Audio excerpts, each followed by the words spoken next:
میرا دل مقام حبیب ہے۔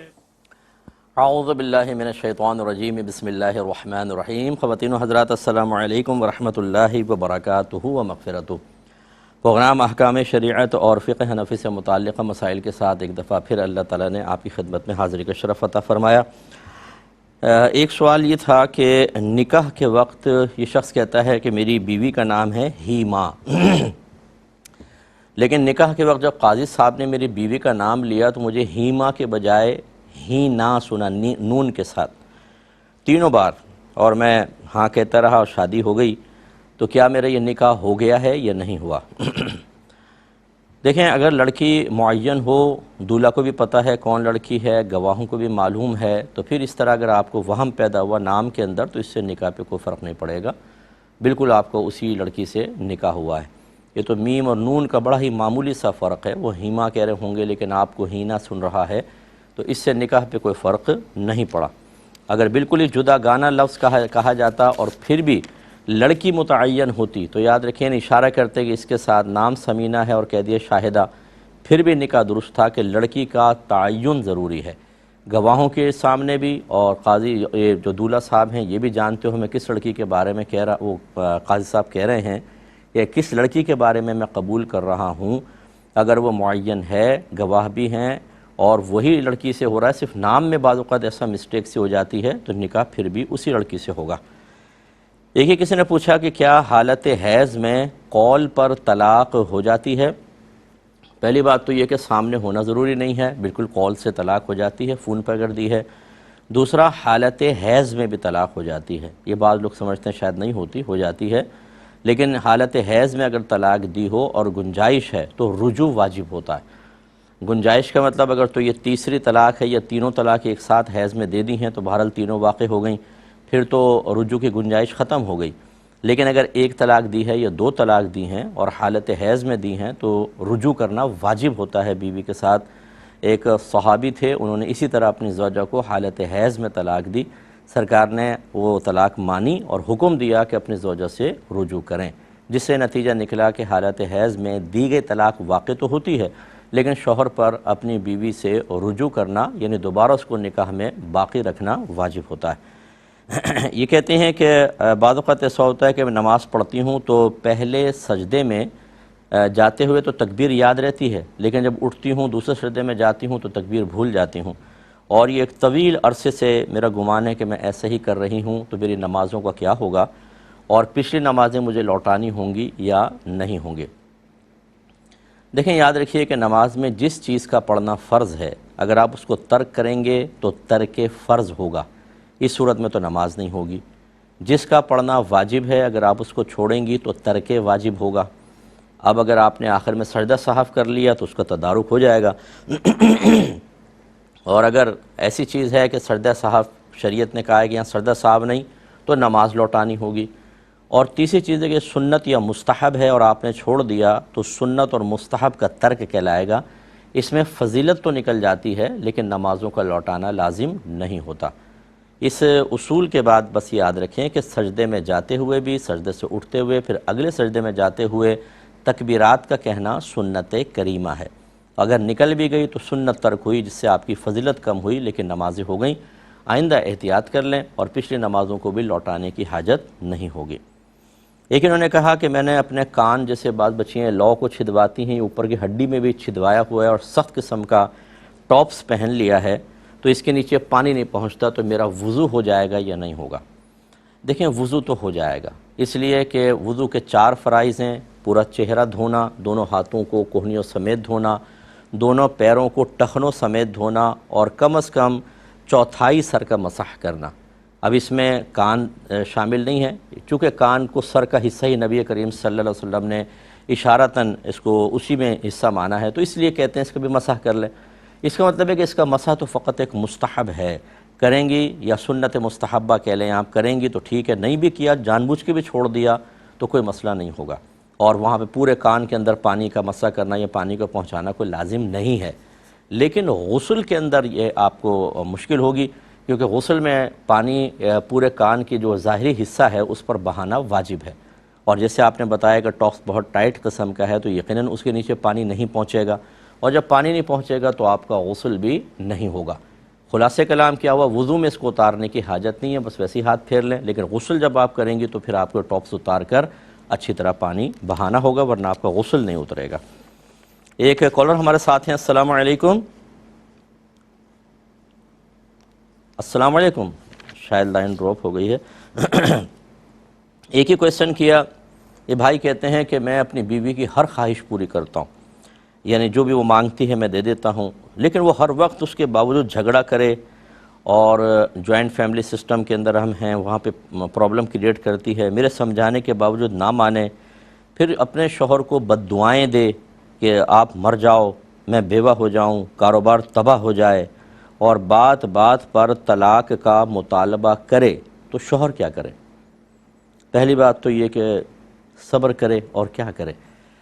نبی کریم صلی اللہ علیہ وسلم سے جب ایک صحابی نے اپنی زوجہ کے بارے میں اسی طرح عرض کی کہ وہ مجھے تھوڑا سا جواب دے لیتی ہیں، حالانکہ وہ بدتمیزی والا جواب نہیں تھا، لیکن بہرحال ایک جیسے گفتگو ہوئی تو جواب دے دیا، تو وہ قریشی صحابی تھے، انہوں نے آ کے عرض کیا رسول اللہ جب تک ہم مکے میں تھے ہماری عورتیں ہمارے سامنے بولنے کی جرات ہی نہیں کرتی تھیں، لیکن جب ہم مدینے میں آئے ہیں تو یہاں انصار صحابہ نرم طبیعت ہیں، ان کی ازواج ان کو جواب دیتی ہیں، تو میری زوجہ نے بھی جواب دیا، تو کیا حکم شرع ہے؟ تو نبی کریم صلی اللہ علیہ وسلم مسکرا دی اور آپ نے فرمایا کہ یہ عورتیں ٹیڑھی پسلی سے پیدا کی گئی ہیں، انہیں ان کے ٹیڑھے پن کے ساتھ استعمال کرو، اگر تم ان کو سیدھا کرو گے تو یہ ٹوٹ جائیں گی۔ تو اس کا مطلب یہ نہیں ہے کہ بیوی کو تنبیہ نہ کی جائے، وہ کتنی مرضی بدتمیزی کرے اس کو برداشت ہی کیا جائے، لیکن پہلا اصول تو یاد رکھیں کہ بعض اوقات ایسا ہوتا ہے، یہ اصل میں تربیت کی کمی ہوتی ہے، ماؤں نے بچیوں کی تربیت نہیں کی ہوتی، یا کی ہوتی ہے تو بچیوں نے اس تربیت کو قبول نہیں کیا ہوتا، بڑی کوئی کسی ممانی کو دیکھا، خالہ کو دیکھا، پھپھی کو دیکھا، اس طرح سہیلیوں کو دیکھا کہ وہ اپنے شوہروں کے ساتھ بدتمیزیاں کر رہی ہیں، تو اسی چیز کو وہ اختیار کر لیتی ہیں۔ تو بہرحال اگر اس قسم کی صورتحال آئے تو سب سے پہلی چیز تو یہ ہے کہ آپ نے کیا اپنے گھر والوں کو دین سکھایا تھا، کیونکہ جب آپ ان کو دین سکھائیں گے، انہیں مذہب سکھائیں گے، تو پتہ چلے گا کہ ایک شوہر کا شریعت نے کیا مقام رکھا ہے۔ نبی کریم صلی اللہ علیہ وسلم نے ارشاد فرمایا کہ اگر میں کسی مخلوق کو سجدہ کرنے کا حکم دیتا تو بیویوں کو حکم دیتا کہ وہ شوہروں کو سجدہ کریں، اتنا اللہ نے مقام رکھا ہے۔ کیا آپ نے دین سکھایا تھا؟ جب ہم شریعت ہی نہیں سکھائیں گے، ویسے ہی رکھیں گے، تربیت ہم نے روحانی کی نہیں، باطنی ظاہری تربیت نہیں ہے، علوم دینیہ نہیں ہے، اور ہم سمجھیں کہ سامنے والا فرشتہ بن جائے، یہ بہت ہی مشکل ہے۔ یہاں آپ کا کیس ہے کہ آپ بیوی کی شکایت کر رہے ہیں، ہمیں سینکڑوں بیویاں شکایت کرتی ہیں کہ اسی طرح کے ہمارا شوہر گالیاں بکتا ہے، مارتا ہے، پیٹتا ہے، یہ خراب کام، وہ خراب کام، تو اس کا نتیجہ اور معال اکثر یہ ہوتا ہے کہ علم دین نہیں سیکھا ہوا۔ بہرحال یہ تو میں نے آپ کو عرض کیا، عورت کا اس طرح شوہر کو بد دعائیں دینا، بدتمیزی کرنا، یہ سب حرام اور گناہ کبیرہ ہے، اور بغیر کسی وجہ کے طلاق کا مطالبہ کرنا بہت سخت گناہ ہے۔ نبی کریم صلی اللہ علیہ وسلم فرماتے ہیں کہ جو بیوی اپنے شوہر سے بغیر کسی صحیح ضرورت کے مطالبہ طلاق کرے، یہ بروز قیامت جنت کی خوشبو بھی نہیں پا سکتی۔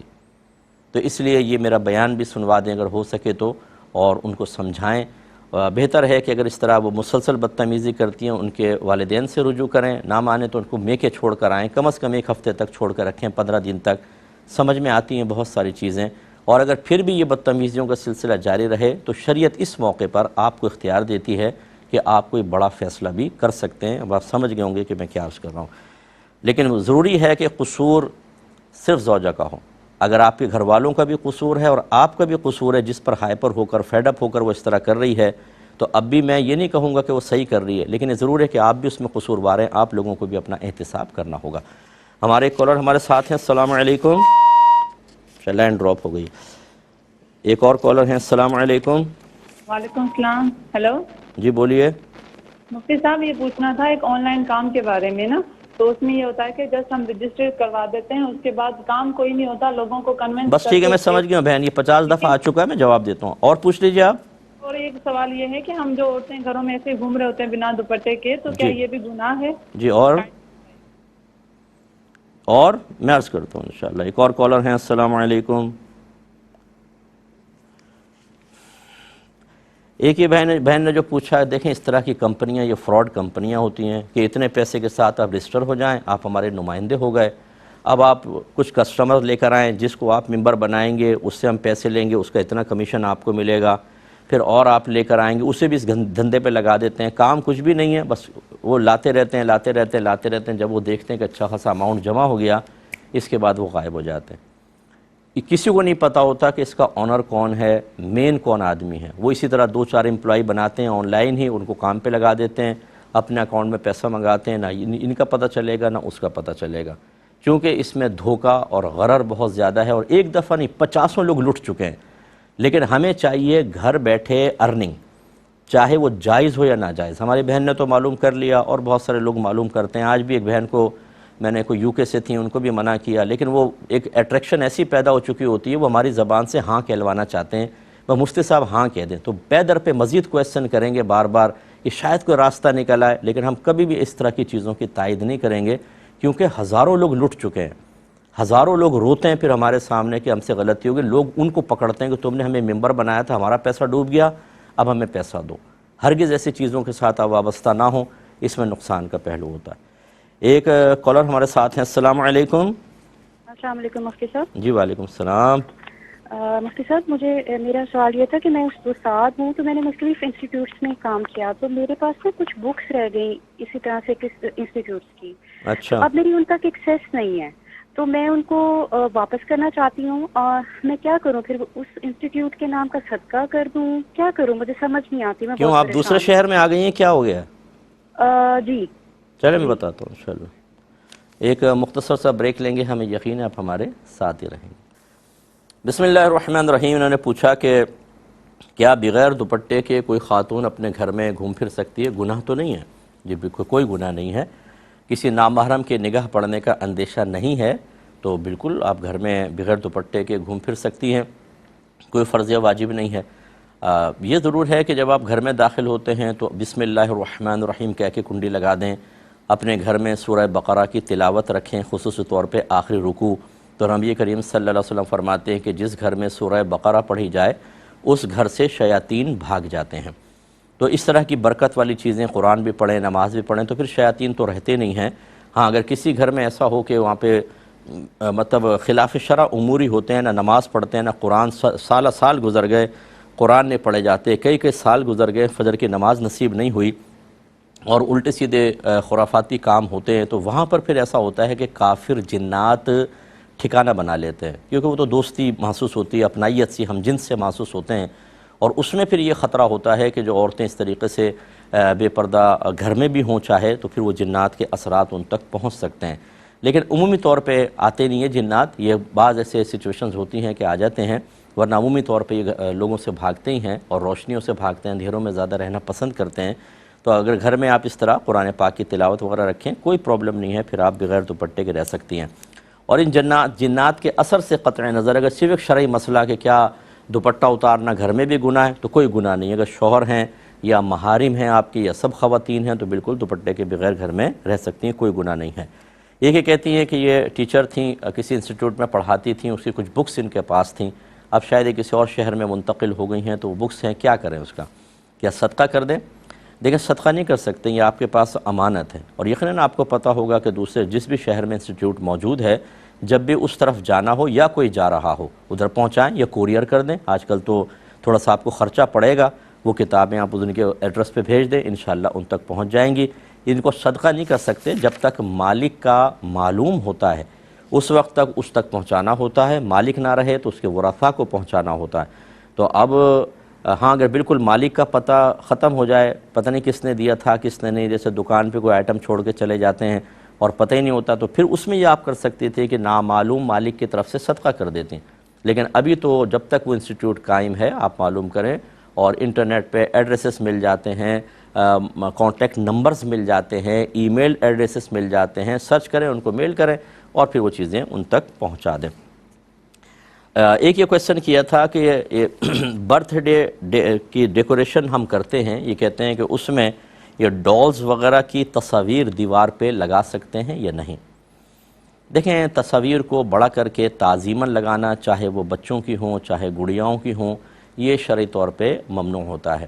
یہ اچھی طرح یاد رکھیں کہ چاہے غم کا موقع ہو چاہے خوشی کا، اللہ تبارک و تعالیٰ کو ہمیشہ یاد رکھیے یہ نہیں ہے کہ خوشی کا موقع ہے تو بعد وقت ہم کہتے ہیں تھوڑی بہت کر لو، اللہ معاف کرنے والا ہے، نہیں، یہ اللہ کے احسانات کے شکر کی صورت نہیں ہے، یہ ناشکر لوگوں کا طریقہ ہے کہ اللہ خوشیاں دے رہا ہو، وہ نعمت دے رہا ہے، راحت دے رہا ہے، اور ہم ناشکرہ پن کر کے اس کے دشمن شیطان کا کہنا مانیں، یہ بہت بڑی ناشکری ہے۔ کیا یہ ہم اپنے لیے پسند کرتے ہیں کہ ہماری اولاد کھائے ہمارا اور ہمارے دشمنوں سے ملے؟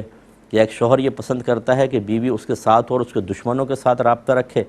کیا بیوی یہ پسند کرے گی کہ اس کا شوہر دشمنوں سے رابطہ رکھے، اس عورت کے دشمنوں سے؟ یقینی سی باتیں ہم ناپسند کریں گے۔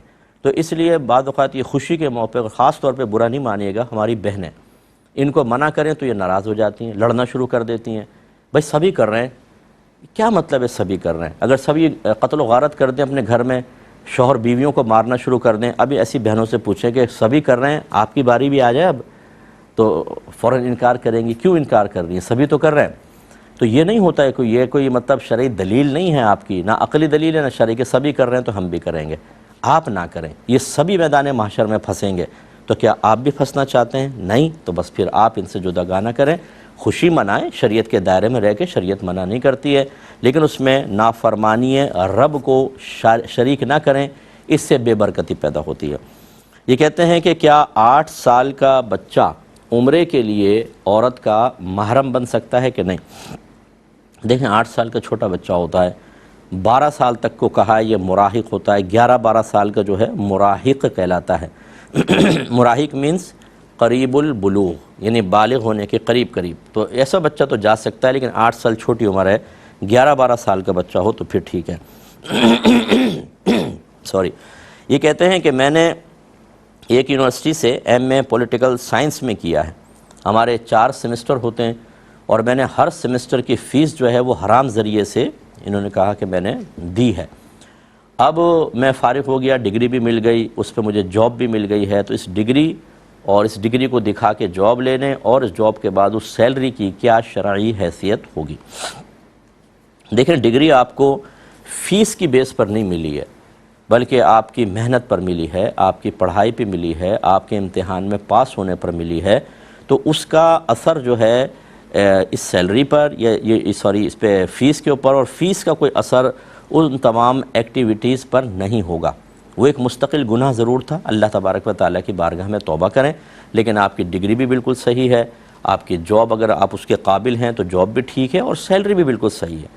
ہاں اگر آپ یہ کویسچن کرتے نا کہ ڈگری میں نے خریدی ہے خالی، وہ بھی ناجائز پیسوں سے، اور محنت کچھ بھی نہیں کی، خرید کے میں اس پہ نوکری کروں، اس کو ہم منع کرتے کہ نہیں، یہ غلط ہوگا، کیونکہ آپ کسی کا حق مار رہے ہیں، ایک محنت کر کے ڈگری لے کر آ رہا ہے اور آپ نے خالی پیسوں سے خرید کے جعلی ڈگری پیش کر رہے ہیں، یہ غلط ہوتا۔ لیکن آپ نے باقاعدہ پڑھا ہے، بس فیس آپ نے مشکوک پیسوں کی دی ہے، اس پہ اللہ کی بارگاہ میں توبہ کریں، اور اب آرام سے آپ اپنی سروس کو جوائن کر کے رکھیں، اور سیلری آپ کے لیے طیب اور حلال ہے۔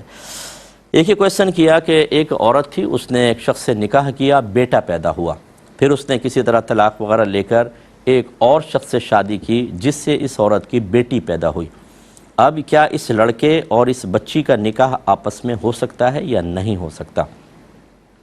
دیکھیں نہیں ہو سکتا، وجہ اس کی یہ ہے کہ جب ماں باپ ایک ہوں، یا ماں ایک ہو یا باپ ایک ہو، یعنی جیسا یہاں ہے کہ ماں ایک بچہ اسی عورت سے ہے، دوسرا بچہ اسی عورت سے ہے، باپ چاہے دو ہیں، لیکن یہ دونوں جو ہیں بچے یہ آپس میں اس ماں کی وجہ سے بہن بھائی بنیں گے، یہ اخیافی بھائی بہن کہلاتے ہیں، یعنی ماں کی طرف سے بھائی بہن، تو لہٰذا ان کا آپس میں رشتہ نہیں ہو سکتا۔ ایسے ہی اللاتی اگر ہوتے، یعنی والد صاحب تھے، انہوں نے ایک عورت سے نکاح کیا، بیٹا پیدا ہوا، بیوی کا انتقال ہوا، دوسری عورت سے نکاح کیا، بیٹی پیدا ہوئی، ان کا آپس میں نہیں ہو سکتا کیونکہ باپ ایک ہے۔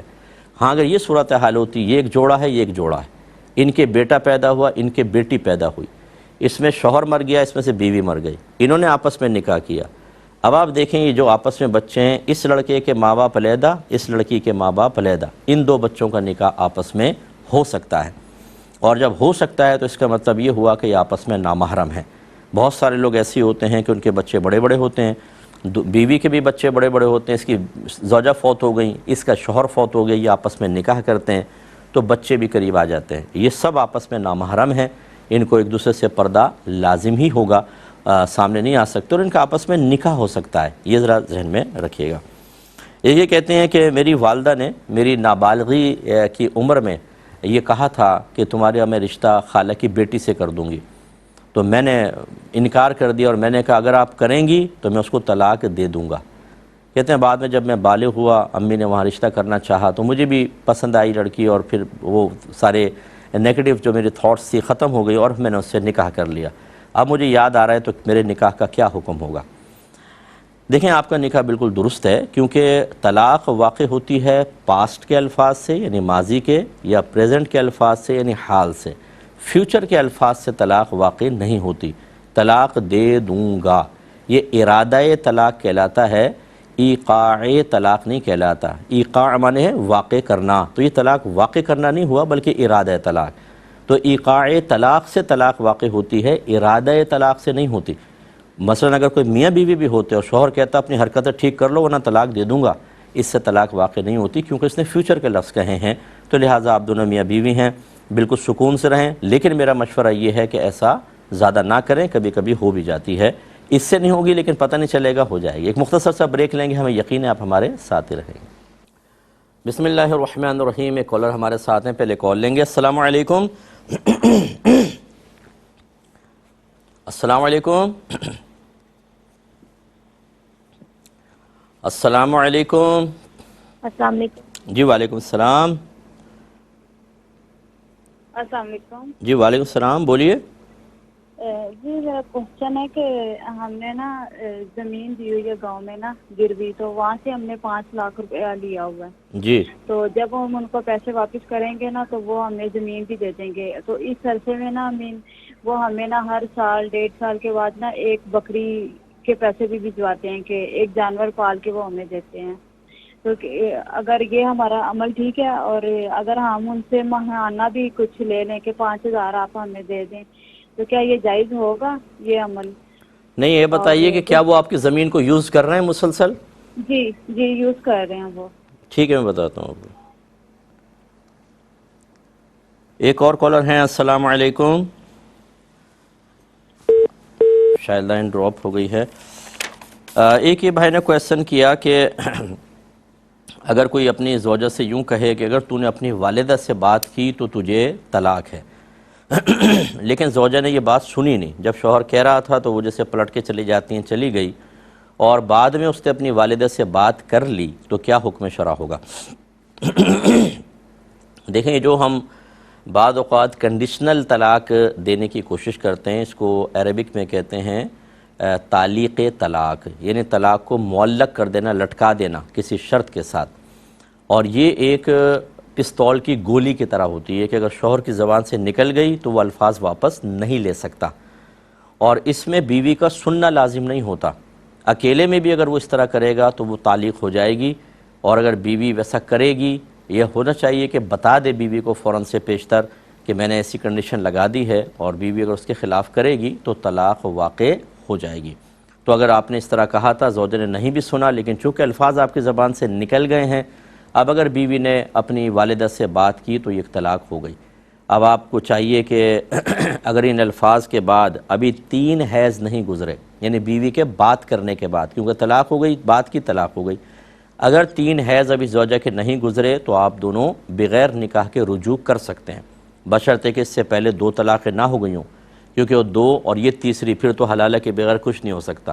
لیکن اگر یہ پہلی ہے یا دوسری بنتی ہے تو پھر دوران عدت یہ الفاظ ایسے ہیں کہ دوران عدت آپ زوجہ کو بغیر نکاح کے بھی اپنے ساتھ رکھ سکتے ہیں، بس زبان سے یوں کہہ دیں کہ میں نے تم سے رجوع کیا، ہو جائے گا۔ اور اگر بیوی کے بات کرنے کے بعد آپ نے رجوع نہیں کیا اور 3 حیض گزر گئے ہیں تو وہ آپ کے نکاح سے نکل گئی۔ اب اگر آپ کو دوبارہ ساتھ رہنا ہے تو جدید نکاح کرنا ہوگا، اور یہ سوال کرنا ہی ثابت کرتا ہے۔ ابھی جیسے میں ایک اور کویسچن کے جواب میں کہہ رہا تھا کہ ہمارے بعض بھائیوں کو یہ پتہ ہی نہیں ہوتا کہ ہم کیا الفاظ ادا کر رہے ہیں، اس لیے ان کو چاہیے کہ پہلے طلاق کے شادی سے پہلے ہی طلاق کے سارے مسائل سیکھیں، یا اگر آپ شادی شدہ ہیں تو کوئی فرض علوم کورس کر لیں، کہیں سے اگر آپ کو موقع مل جائے بہت اچھا ہے، نہیں تو میرا نمبر لے لیں، آپ کنٹرول روم سے مجھ سے رابطہ کر لیجئے گا، میں آپ کو اس سلسلے میں گائیڈ کر دوں گا۔ لیکن ضرور ایسا کریں۔ کتنے ہی کیسز ہمارے پاس ایسے آتے ہیں کہ نہ شوہر کو پتہ ہے نہ بیوی کو پتہ ہے، طلاق ہو گئی ہے، نکاح ٹوٹ گیا ہے، اور سال ہر سال سے ساتھ رہ رہے ہیں، بچے بھی پیدا ہو رہے ہیں اور پتہ ہی نہیں ہے، اور بڑے بھولے ہو کے کہتے ہیں ہمیں تو معلوم ہی نہیں ہے۔ دنیا کا تو آپ ہر چیز سیکھ لیتے ہیں، جس میں آپ کو 50 روپے بھی فائدے کا یقین ہوتا ہے، آپ پوری دلچسپی ظاہر کرتے ہیں۔ اگر 100 روپے کے نقصان کا بھی اندیشہ ہو تو اس کا علم بھی سیکھا جاتا ہے، لیکن دین اور آخرت ہماری نگاہوں میں اتنا معمولی ہیں کہ جب دنیا کے سارے کام دھندوں سے فارغ ہوئے اور پھر ہمارا نفس، شیطان، ہماری طبیعت، ماحول، دنیا، مخلوق اجازت دے گی تو پھر دین کو بھی ٹائم دے لیں گے، ورنہ چھوڑو، پھر آخرت کے بارے میں سوچ لیں گے، ورنہ چھوڑو۔ تو پھر میدان محشر میں بہت سارے لوگ آپ کو ایسے نظر آئیں گے کہ جن کے چہرے لٹکے ہوئے ہوں گے، ان کے چہرے زرد ہوں گے، جسم کانپ رہے ہوں گے، اور پھر جب سارا دنیا میں ڈگریاں، آپ کا پیسہ، آپ کی شہرت، آپ کی اسٹریٹ پاور، آپ کی تمام سورسز دنیا میں رہ جائیں گی، اور اکیلے تن تنہا بغیر کپڑوں کے باعث تو کھڑے ہوں گے، کیونکہ برہنہ پا برہنہ بدن اٹھائے جائیں گے، خواص کو اللہ تعالیٰ عطا فرمائے گا، وہاں جا کے پتہ چلے گا کہ کیا ہم نقصان کر کے آئے۔ پھر ہم وہی ملتجیانہ نگاہوں سے دیکھ رہے ہوں گے، کاش کوئی ہماری سفارش کر دے، کوئی ہمارا ہاتھ پکڑ لے۔ اس لیے ہم مسلمان ہیں الحمدللہ، اور ہمارا ایمان ہے کہ مرنے کے بعد فنا نہیں ہو جائیں گے، عالم برزخ میں رہیں گے، اور اس کے بعد پھر ڈے آف ججمنٹ قائم ہوگا اور ہمیں وہاں پر پہنچنا ہے، اس کے بعد جنت دوزخ کا فیصلہ ہے۔ اس لیے خدا را علم دین سیکھیں اور اپنے آپ کو اور اپنے گھر والوں کو جہنم کی آگ سے بچانے کی کوشش کریں۔ ایک بھائی نے کویسچن کیا تھا کہ یہ وہم مجھے ہوتا ہے بعض اوقات، یا گمان ہوتا ہے کہ شاید میں نے بیوی کو یہ کہا تھا کہ میں نے تمہیں فارغ کیا، تو کیا اس سے کوئی طلاق ہوگی کہ نہیں ہوگی؟ دیکھیں، اگر زوجہ کو بھی یاد نہیں ہے اور شوہر کو بھی یاد نہیں آ رہا، صرف ایک وہم سا یار شاید کبھی ایسے الفاظ کہے تھے، اس سے کوئی طلاق واقع نہیں ہوتی۔ لیکن میں اس تمام سے گزارش کرتا ہوں، اور خدا نہ خواستہ کبھی ایسا ہو جائے، فوراً سے پیشتر اس کو لکھیں کہ میں نے کیا کہہ دیا، تاکہ یاد رہے۔ بعد میں الفاظ تک بھول جاتے ہیں، بیوی بھی بھول جاتی ہے، لیکن یاد ہے کہ کچھ کہا ضرور تھا، پھر وہ ٹینشن رہتا ہے ساری زندگی، اور بعض اوقات بالکل ہی بھول جاتے ہیں۔ بہرحال پھر اللہ تعالیٰ معاف فرمانے والا ہے، لیکن یہ اگر آپ نے ایسے کوئی الفاظ ادا کیوں تو لکھ لیں، اور یاد نہیں آ رہے بالکل تو کوئی طلاق وغیرہ واقع نہیں ہوئی ہے۔ انہوں نے فرمایا کہ ہم نے، یہ بہن کے پہلے کویسچن لیتا ہوں، کہ ہم نے ایک زمین اپنی گاؤں میں کسی کے پاس رکھوائی گروی، اور اس پہ 5 لاکھ لے لیا ہیں۔ اب وہ لوگ اس کو زمین کو استعمال کر رہے ہیں، سال میں کبھی ایک آدھ بکری دے دیتے ہیں، یا اور کہہ رہے ہیں کہ جی 5000 روپے جیسے پر منتھ کرایہ وغیرہ لے لیں ہم کچھ، تو کیا حکم شرع ہوگا؟ دیکھیں، سب سے پہلے یاد رکھیں، یہ جو آپ کچھ شے رکھواتے ہیں، اس کو زر ضمانت کے طور پہ یہ کوئی رکھتا ہے کہ تاکہ میرا قرضہ واپس آ جائے، نہیں آئے گا تو میں بیچ کے اپنا قرضہ وصول کر لوں گا، اس پورے پروسیس کو کہتے ہیں رہن رکھنا۔ اور جو چیز آپ رہن رکھواتے ہیں، یاد رکھیں کہ وہ سامنے والا اس کا مالک نہیں ہو جاتا، بلکہ وہ صرف ایک بطور امانت اس کے پاس چیز ہے، اور وہ اس کو استعمال نہیں کر سکتا ہے۔ اگر استعمال کرے گا تو یہ سود ہوگا، کیونکہ وہ قرض کے اوپر نفع لے رہا ہے، حرام اور گناہ کبیرہ۔ یہ ایسا ہے سود کا 1 درہم جیسے اپنی والدہ کے ساتھ کئی مرتبہ زنا کیا ہو، والدہ کے ساتھ، حدیث میں آیا والدہ کے ساتھ کئی مرتبہ زنا۔ اور اسی طرح قرآن یہ کہتا ہے کہ جو دنیا میں سود کھاتے ہیں، یہ برود قیامت ایسے پاگل اور مخبوط الحواس آئیں گے جیسے کسی کو شیطان نے چھو کر پاگل کر دیا ہو۔ اس سے پتہ چلا کہ بعض جنات ایسے ہیں کہ چھو کر انسان کو پاگل بھی کر سکتے ہیں۔ اس طرح پاگلوں کی حالت میں یعنی مخبوط الحواس سے آئے گا انسان، اور لوگ دیکھ کر کہیں گے یہ پاگل سا کیوں ہو گیا، پتہ چلے گا جی سود کھا کر آئیں۔ اس لیے اچھی طرح یاد رکھیں کہ مثلاً آپ نے کسی کے موٹر سائیکل رکھ لی کہ بھئی پیسے دو گے پھر میں دے دیتا ہوں، موٹر سائیکل یوز نہیں کر سکتے ہیں۔ مکان لے لیا، اس میں نہیں رہ سکتے ہیں، بند رکھا جائے گا، جب وہ دیں گے تو واپس کریں گے۔ یہ آپ کر سکتے ہیں، یا یہ وہ کر سکتے ہیں کہ وہ اس زمین کو استعمال کریں، ایگریمنٹ یہ ہو کہ جتنا اس کی آمدنی آتی رہے گی اس سے ہم آپ کا قرضہ مائنس کرتے رہیں گے۔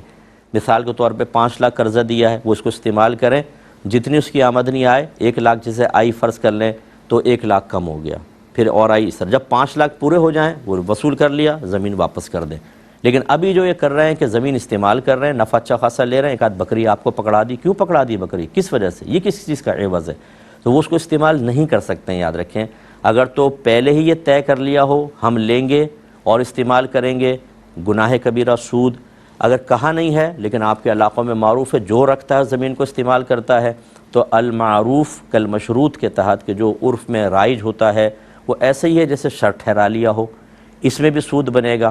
تیسری ایک صورت ہو سکتی ہے کہ کوئی چیز رکھے اور کہے کہ بالکل میں اس پہ نفع نہیں لوں گا، اور آپ اس کو رکھیں، بعد میں آپ کو دے دوں گا۔ اس کو پھر اگر فرض کر لینا عرف میں ہے نہ کچھ، اور رکھنے والا رکھوانے والا کہے چلو تم اس مکان میں رہ بھی لو، کوئی بات نہیں یار میں بعد میں لے لوں گا، یہ پھر اس کی اجازت ہو سکتی ہے۔ لیکن عمومی طور پہ ایسا نہیں ہوتا، یہ تو مشروط ہوتا ہے، یا المعروف کالمشروط کے تحت ہوتا ہے۔ دونوں صورتوں میں قرض کے اوپر نفع لینا ہوگا، اور یہ سود اور گناہ کبیرہ ہے۔ آپ بھی گناہ گار ہوئے، وہ بھی گناہ گار، فوراً سے پیشتر پیسہ واپس دے کر ان سے لیں، اور اگر جب تک آپ نہیں لے رہے، آپ کو اس پہ پروفٹ وغیرہ نہ لیں، اور ان کو کہیں کہ بھئی تمہارے لیے حرام اور گناہ کبیرہ ہے اس کو استعمال کرنا۔ ہم نے یہ میرا کلپ سنوا دیں کہ بھئی اب وہ نہ مانیں، ٹھیک ہے، ان پہ وبال ہے۔ اور مجھے پتہ ہے کہ بہت سارے لوگ ایسے ہوتے ہیں کہ پیسہ آ رہا ہو نا تو کون اللہ، کون رسول، کیا دین، کیا آخرت، انہیں کوئی پرواہ نہیں ہوتی، بلکہ ہم جیسے مشورہ دینے والوں پہ غصہ آتا ہے، کیونکہ فیملی سوالیہ نگاہوں سے دیکھتی ہے کہ آپ اتنے عرصے سے حرام کھلا رہے ہیں ہمیں، تو انہیں وہ گلٹ فیل کرتے ہیں۔ بہترین طریقہ یہ ہے کہ اپنی غلطی تسلیم نہ کرو، تمام دینداروں کو گالیاں بکو، انہیں غلط قرار دو، اللہ اس کے رسول کے قوانین کو باطل قرار دے کر، ان کو معمولی قرار دے کے پس پش پھینک کر اپنے گھر والوں کے اندر اپنے طرز عمل سے وہ جرت پیدا کر دو کہ جس کو بنیاد بنا کر وہ بھی اللہ کی نافرمانی پر دلیر ہو جائیں۔ یہ آپ اچھا کام کر رہے ہیں، یہ کتنا بڑا گناہ جاریہ کر رہے ہیں آپ اپنے لیے، یہ تو آخرت میں پتہ چلے گا جب ابا جان کی گردن کے اندر توق ڈلا ہوگا اور اولاد گناہ جاریہ بن کر ان کے لیے اتنا سارا وبال جمع کر چکی ہوگی کہ کچھ انتہا نہیں۔ اس وقت ہماری بات آپ کو بہت پسند آئے گی، اس وقت آپ کہیں گے واقعی صحیح کہا تھا علماء کرام نے۔ ابھی تو آپ کو غصہ آتا ہے کہ جہاں چند ٹکے کا نقصان وہاں غصہ آنا شروع ہوتا ہے۔ یعنی کتنی ہماری بہنیں ایسے کہتی ہیں کہ ہم نے آپ کی بات اپنے شوہر کو بتائی تو گالیاں بکنا شروع ہو گئے، وہ مفتیان کرام کو گالیاں بکنا شروع ہو گئے۔ یہ ہر ایک باہر والا ایسا نہیں ہوتا، لیکن باہر رہ کر ایک ایسا تکبر دل میں پیدا ہو جاتا ہے کہ تمام دنیا معمولی ہے، پاکستان، ہندوستان، بنگلہ دیش، سری لنکا میں رہنے والے تو سب کے سب ایسے ہی حقیر معمولی، ہم ہیں اعلیٰ لوگ کے، یو ایس اے میں پہنچ گئے، یو کے میں پہنچ گئے، جرمنی، اٹلی، سوئٹزرلینڈ کے اندر، اب میدان معاشر میں پہنچیں گے، یہ پاسپورٹ دکھائیں گے، ہمیں سب سے پہلے کیو میں لگایا جائے گا، سب سے پہلے جنت میں ڈالا جائے گا۔ نو، کس نے کہا آپ سے؟ اس میں زیادہ گرفت ہوگی۔ وہ چونکہ ان کے پاس فراوانی ہے نعمتوں کی، وہ عمومی طور پہ شریعت کو اپنی عقل کے دائرے میں رکھ کر یا عقل پہ پرکھ کر پھر دیکھتے ہیں عمل کرنا بھی ہے کہ نہیں کرنا۔ مجھے بات سمجھ میں آ رہی ہے کہ نہیں آ رہی؟ کہتے ہیں مجھے سمجھ میں نہیں آ رہی، پتہ نہیں کیا کہہ رہے ہیں مولوی حضرات۔ یعنی آپ کون ہیں؟ کیسے آپ نے یہ فیصلہ کیا کہ آپ کو سمجھ میں آئے تو اللہ رسول کا دین آپ قبول کریں گے، ورنہ نہیں؟ اور یہ باہر ہی نہیں، پھر ہمارے پاکستان میں بھی ایسے حال ہے، اللہ رحم فرمائے۔ بہرحال جتنے ایسے بہن بھائی ہیں مسلمان ہیں تو ہمارے بہن بھائی ہیں، ہمیں ان کی پرواہ کرنی ہے، ہمیں ان کے شیطان کے چنگل سے نکال کر انہیں جنت کے راستے پہ لگانا ہے، کیونکہ میرے آقا صلی اللہ علیہ وسلم کا قلب انور میدان محشر میں رنجیدہ ہوگا۔ اپنے امتیوں کو دیکھیں گے جب سرکار کے وہ جہنم میں جا رہے ہیں، وہ خوش نہیں ہوں گے، وہ رنجیدہ ہوں گے۔ کچھ کی سفارش کا حق ملے گا آپ کریں گے، اور جس کو نہیں اللہ تعالیٰ پسند فرمائے گا تو میرے آقا مشیت الہی کے خلاف تو نہیں جائیں گے۔ اسی لیے کئی امتی جہنم میں ڈال دیے جائیں گے، وہ سزا بھگتیں گے، پھر بعد میں اللہ کے کرم سے یہ سرکار کی شفاعت اذن ملے گا تو وہاں سے آپ ان کو نکالیں گے۔ اس طرح کے صحیح حدیثوں میں الفاظ موجود ہیں، اللہ تعالیٰ انہیں سمجھ کے توفیق عطا فرمائے۔ ایک یہ کویشچن کیا تھا کہ کہتے ہیں کہ یہ سفر کے مہینے میں 365 بار سورہ مزمل پڑھیں تو بڑی برکت ہوتی ہے۔ آپ نے صرف برکت کا سنا ہوگا، اصل میں یہ ہوتا ہے کہ لوگ یہ سمجھتے ہیں کہ سفر کا مہینہ منحوس مہینہ ہے، اور اس کی نحوست کو ختم کرنے کے لیے سورہ مزمل آٹے کی گولیاں بناؤ، اس پہ پڑھیں، اور پھر یہ گولیاں دریا میں ڈال دیں تاکہ مچھلیاں کھائیں۔ ان میں سے کسی بھی چیز کا شریعت سے کوئی تعلق نہیں ہے، نہ اللہ کے اوپر توکل، نہ قرآن سے تعلیم حاصل کر رہے ہیں، نہ حدیث۔ گولیاں بچائیں گی آپ کو، اور یہ مچھلیاں بچائیں گی۔ یہ بڑی ولیاں ہیں جیسے معاذ اللہ اندر کہ وہ کھا کر دعا کریں گے تو ساری معاذ اللہ نحوستیں دور ہو جائیں گی۔ یہ ہم نے اپنے پاس سے بدعتیں ایجاد کی ہوئی ہیں۔ سورہ مزمل پڑھنا منع نہیں ہے، حصول برکت کے لیے پڑھنا منع نہیں ہے، لیکن اس کے پیچھے جو یہ منفی لاجک ہے جو لوگ اختیار کر کے ایسا کر رہے ہیں کہ یہ سفر کا مہینہ نحوست کا مہینہ ہے۔ آپ کو پتہ ہے کہ یہ زمانہ جاہلیت میں کفار کا قول تھا، اور جب میرے آقا صلی اللہ علیہ وسلم نے صحابہ کرام کو تعلیمات دی ہیں جن میں آپ نے اس قسم کے توہمات کو ختم کیا، اسی میں ایک لفظ ملتا ہے ولا سفر۔ سفر کوئی چیز نہیں ہے، یعنی یہ سفر کا مہینہ کوئی چیز نہیں ہے کا مطلب یہ منحوس نہیں ہوتا، یہ ایسی خامخواہ لوگوں نے مشہور کر رکھا ہے، تو اس لیے اس میں کوئی نحوست نہیں ہوتی۔ عورتیں اس کو خالی کا مہینہ بھی کہتی ہیں، حالانکہ ایسا بھی نہیں ہے۔ بہرحال اب ٹائم چونکہ تقریباً ختم ہو رہا ہے، اپنے میزبان کو، ہماری کیو ٹی وی کی پوری ٹیم کو اجازت مرحمت فرمائیں۔ آپ ہمارے لیے دعا کیجیے، ہم آپ کے لیے دعا گو ہیں کہ اللہ تبارک و تعالی ہمیں آخرت کو پیش نظر رکھتے ہوئے دنیاوی نقصان برداشت کرنے کی توفیق عطا فرمائے، لیکن دنیاوی فائدوں کے لیے آخرت کے نقصان کو قبول کرنے سے بچنے کی توفیق عطا فرمائے، آمین۔ وآخر دعوانا ان الحمدللہ رب العالمین۔ میرا دل مقام حبیب ہے،